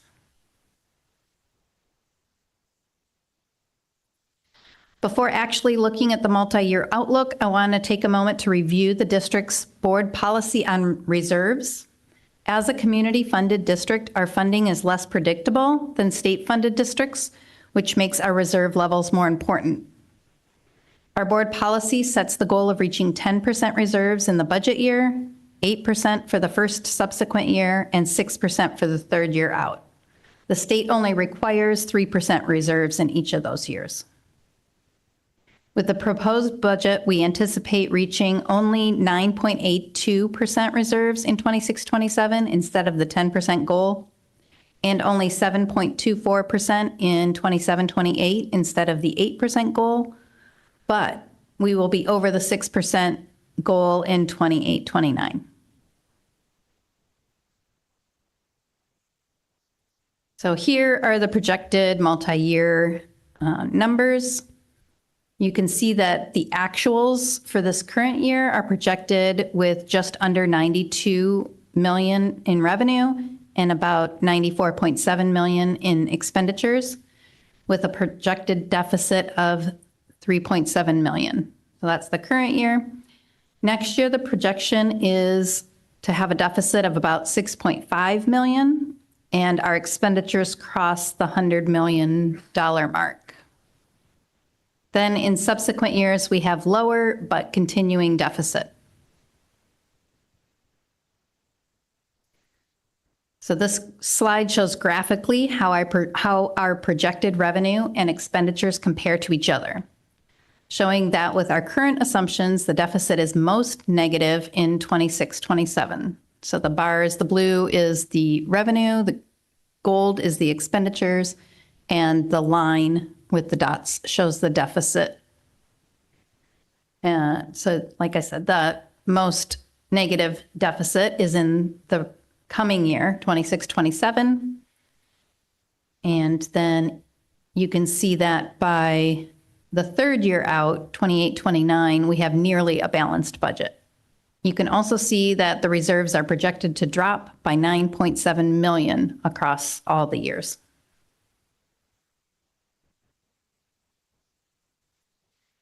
The ending fund balance for 26-27 is projected to be nearly $12 million, and it's broken down as follows. 3.9 million restricted funds, 3 million representing the 3% statutory reserve, 5 million, which is our 5% strategic reserve, and just about $3,000 remaining after that. Additionally, we will have about 1.8 million or 1.82% in the Special Reserve Fund 17. For 2026-27, we anticipate that the non-general fund programs will all have positive ending balances. Most notably, our food services and our adult education program are projected to have deficit spending in the current year, but with the recent staffing reductions, should break even in the coming year. And that brings us to the end of this presentation. For next steps, the budget will come back for formal approval at our next meeting. The state will then adopt their formal budget, and we will close our books on the current year. You'll see the results of this in September, and then the 26-27 first interim report will be presented in December. Additionally, in order to explore cost-saving measures for implementation in 27-28, I am recommending that we form a budget committee in the fall. Now, I'm happy to hear any discussion or questions. I'll start. I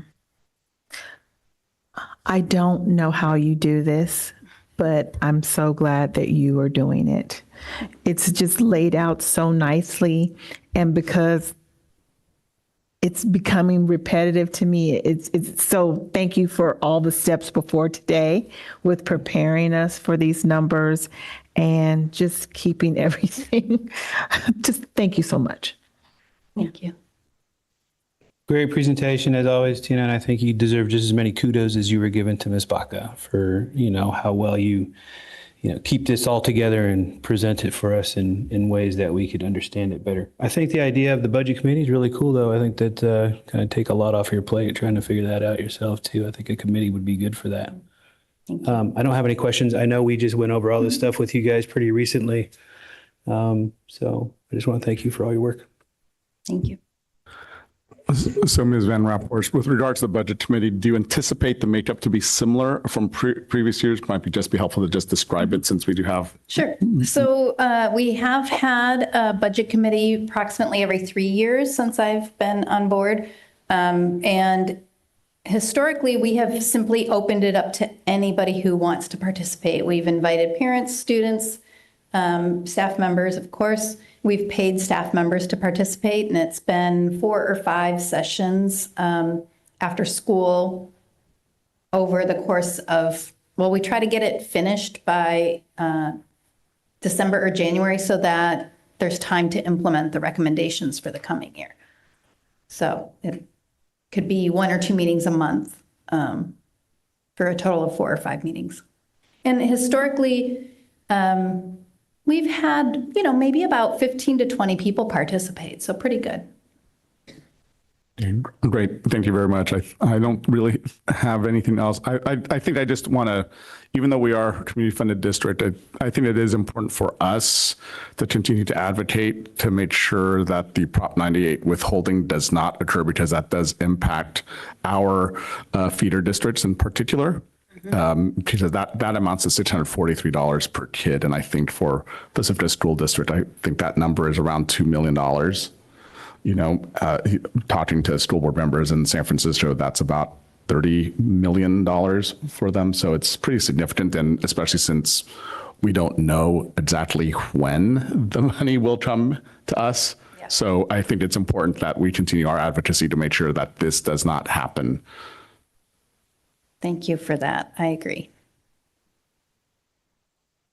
I just want to thank you again for making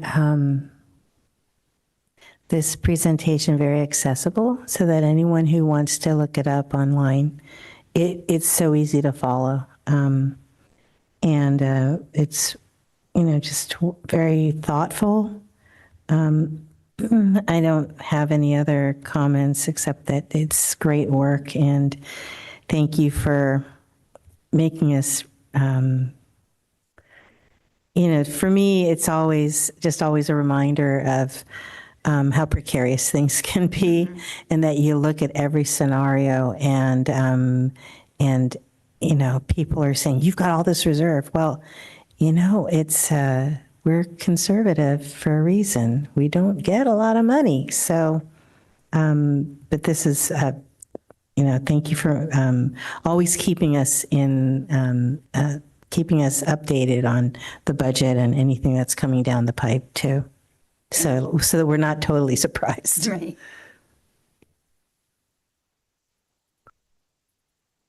Thank you very much. My understanding of the budget comes through your presentations to us,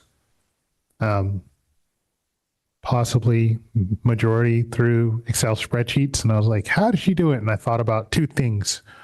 One is I worked with a man who told me that Microsoft Excel is the greatest piece of user software ever. And I experienced with my mother, who might be better than I am at math, asking me how to do a formula in Microsoft Excel. Basic arithmetic stuff. But I said, if you can talk me through what you want in your formula, then you can write it. And I think it is only because you can talk me through any piece of the budget that you can make complete spreadsheets with multiple tabs that make sense, that you can manipulate on the fly to get me to understand the budget. So thank you. Thank you. And I'll just tell you a quick story, is that it was the year after I wrote my first LCAP that I decided that I wanted to become a CBO and not stay in ed services. That is crazy, because I wrote a few LCAPs and I wouldn't have gone in the mathematical direction, actually.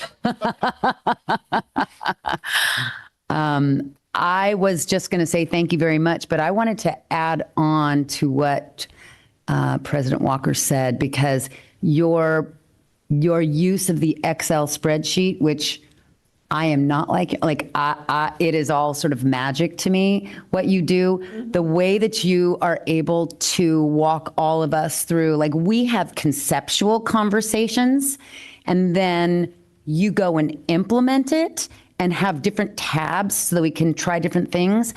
And, it makes my job as a superintendent so much easier because of your capacity to do that and explain it. So thank you.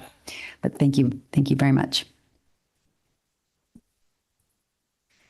Can we take a short recess? Yes. Let's take a short recess.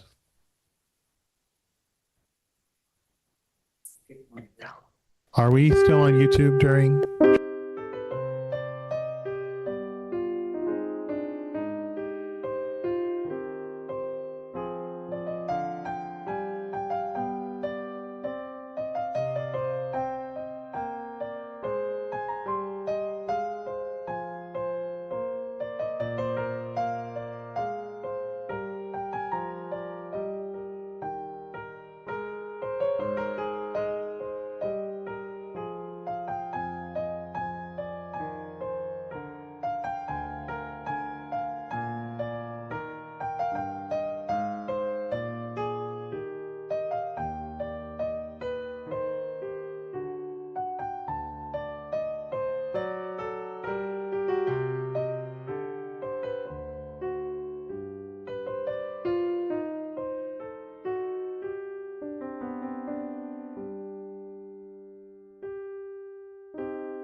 Anyway. Uh,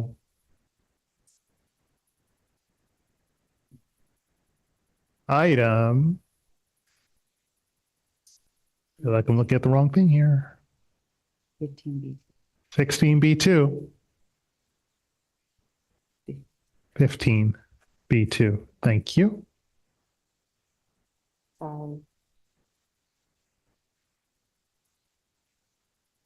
15B2 is a public hearing and action item.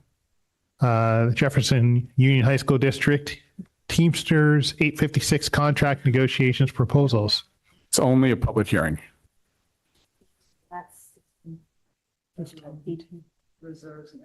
Wow, I'm gonna have to say all that again.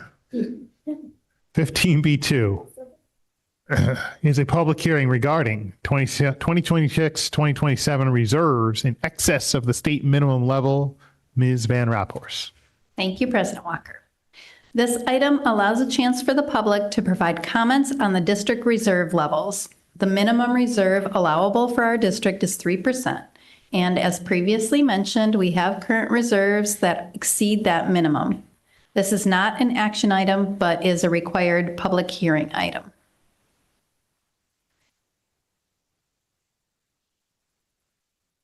Should we hear from the board first? Anyone from the board? No comment. Let's open a public hearing. Seeing no public comment, I will close the public hearing. We move on. 16A1. A resolution 2025-2026, number 17, the Education Protection Account. Ms. Van Raphorst. Thank you. I would like to recommend approval of this resolution, which acknowledges the district will spend Prop 30 Education Protection Account funds on teacher salaries in accordance with the legislation. Discussion. None. I'll make a motion to approve Resolution 2025-2026/17 Education Protection Account. Second. All in favor? Aye. Aye. 16A2, Resolution 2025-2026-18, budgetary increases and transfers at year end. Ms. Van Raphorst. Thank you. As we close the books on 25-26, there may be expenditures that could exceed what was budgeted in each line item of the last board approved budget. This resolution will allow the county superintendent to adjust the budget to cover the expenditures. Any discussion? Make a motion to approve Resolution 2025-2026/18 budgetary increases and transfers at year end. Second. All in favor? Aye. Aye. Aye. 16A3, Resolution 2025-26-19, ordering an election on the question of levying an education parcel tax for November 2026. Ms. Van Raphorst. Thank you. The district currently has a $58 parcel tax that will be expiring in 2028. This item that I have for you this evening is to consider whether or not to place a parcel tax measure on November 2026 election to backfill this expiring parcel tax at the rate of $98 per parcel. But before adopting the proposed resolution, we must open the floor to public hearing, then the board may vote on the resolution. Mr. Joe Crump from Dale Scott's office is here to answer any questions you might have.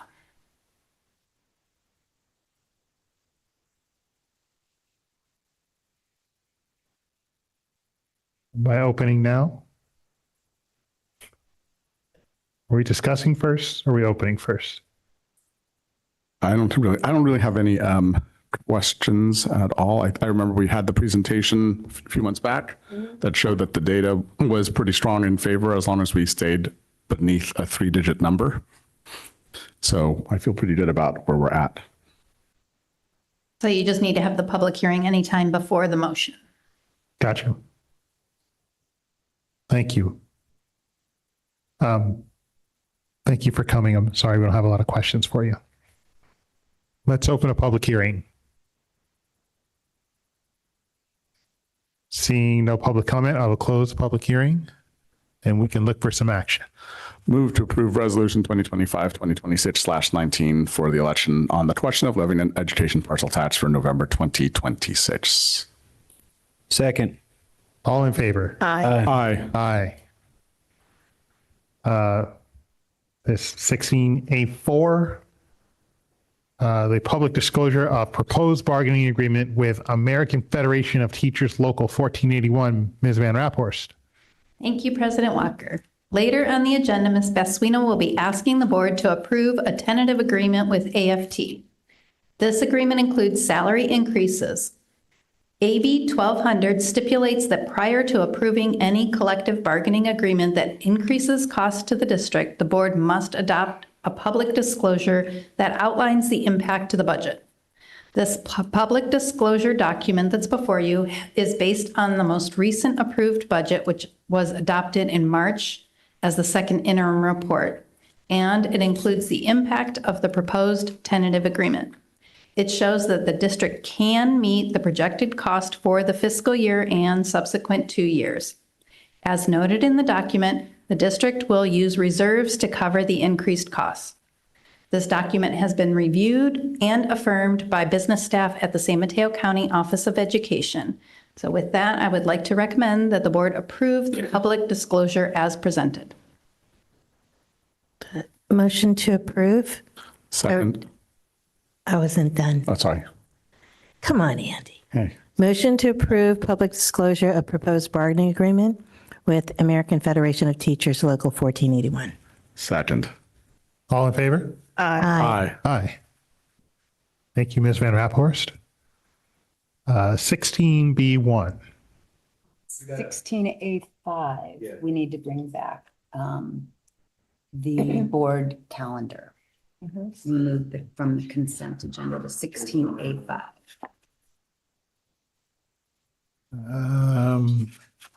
Was 13A1 on consent, and we moved it to 16A5. Maybe you guys should have somebody else do this. Holy smokes. It was just the board calendar. Just a little scrolling. All right. 16A5 is the approval of the amended JUHSD 2627 Board of Education governance calendar. Is Presta? Thank you. Thank you. So we put the board calendar, the amended board calendar on consent. We added a site board meeting for Youth Point Health. And so it was on consent. And then there was a call by some trustees who noticed that we have a regularly scheduled board meeting on November 3rd of 2026, which is election night. So wanted to open it up for thoughts or discussion about maybe amending this amended calendar for approval tonight. Well, I'd like to cancel the November 3rd meeting.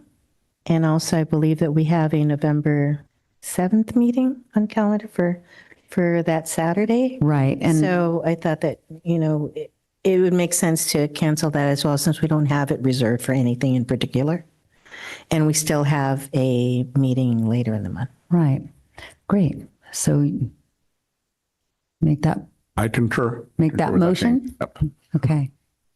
To approve with the deleting of November 3rd and November 7th. Okay, so that amended calendar. So moved with those changes. Thank you. Second. All in favor of approving the in-meeting amendment to the amended calendar? Yes, Yes. you got it. Aye. Aye. Thank you. Thank you.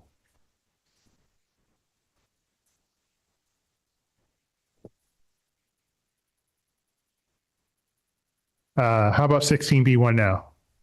Lorraine's going to take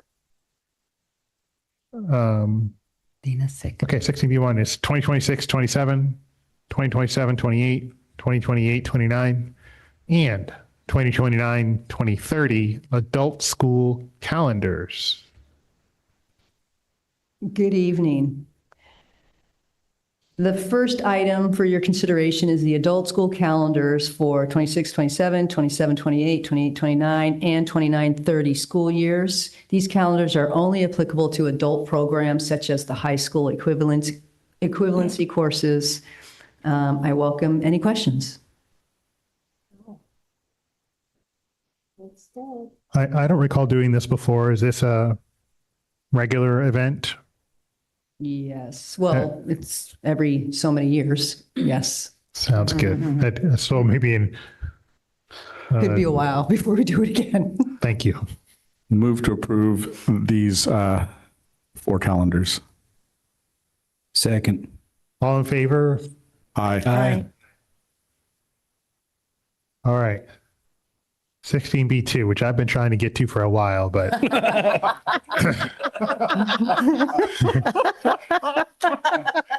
got this whole following procedure thing that we have to do. I tried. This is a public hearing in action.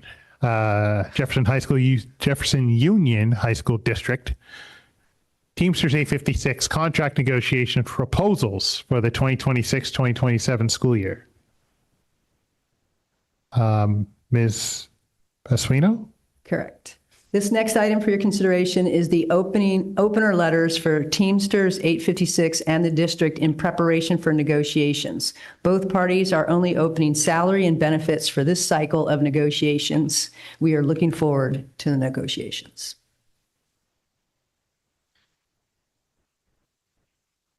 Any discussions or action? Yeah. Is there really? Look, it says public hearing right at the beginning. Let's open a public hearing. Seeing no public comment, let's close the public hearing. Discussion? Action?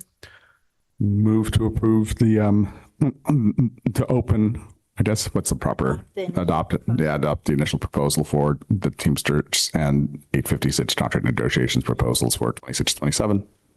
Second. All in favor? Aye. Aye. And in the spirit of negotiations, 16B3 is the approval of a tentative agreement with the American Federation of Teachers Local 1481. Ms. Pasquino? The tentative agreement between AFT 1481 and the district, which was approved by 97.1% of the members who voted. The tentative agreement includes a salary increase, increases to health and welfare contributions, and some small language updates, such as clarifying seniority considerations for extended school year paraprofessional assignments. Thank you. I started to say to someone that maybe we should have driven a harder bargain, but really, I'm just happy that we got such a great approval rating. Anyone else? Some action?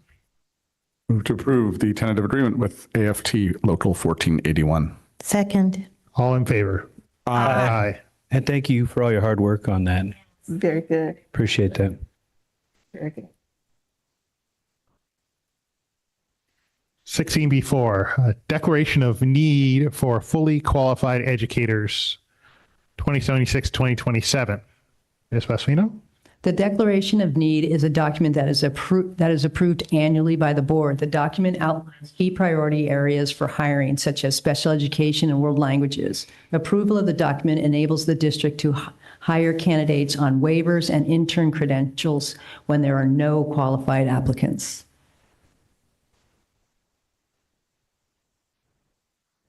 Any discussion? Some action?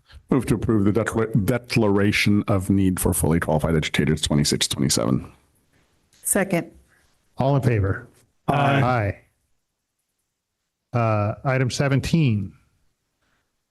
Seeing none. Oh, I do have an item for a future agenda. I would propose that at our next meeting, which is next Tuesday, that we the resolution on to support the CSBA's SOS for student achievement for the 4 bill package that we heard from the public comment earlier. That way we can transmit the approved resolution to CSBA for inclusion when that bill package goes to the Senate. Nice job. Thank you. Item 18. Move to adjourn. No, read it. Oh, it's there. I think we have to vote Oh, I to didn't see adjourn that. first. No, no. No, there was adjourned. I have it. I have it. I have it. Yeah. I have it. We're not going to vote first.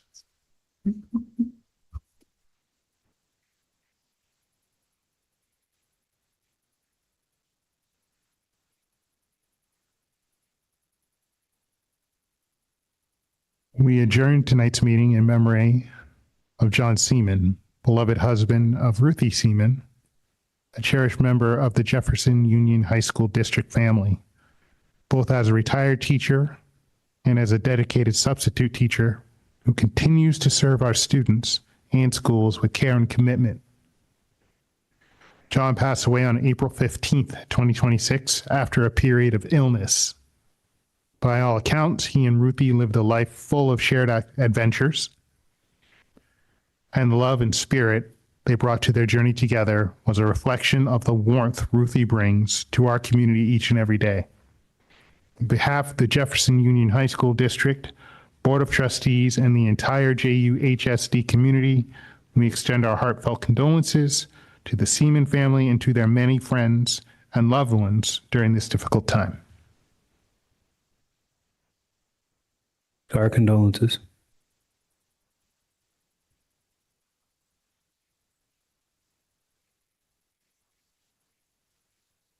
Move to adjourn. Second. All in favor? Aye. Aye.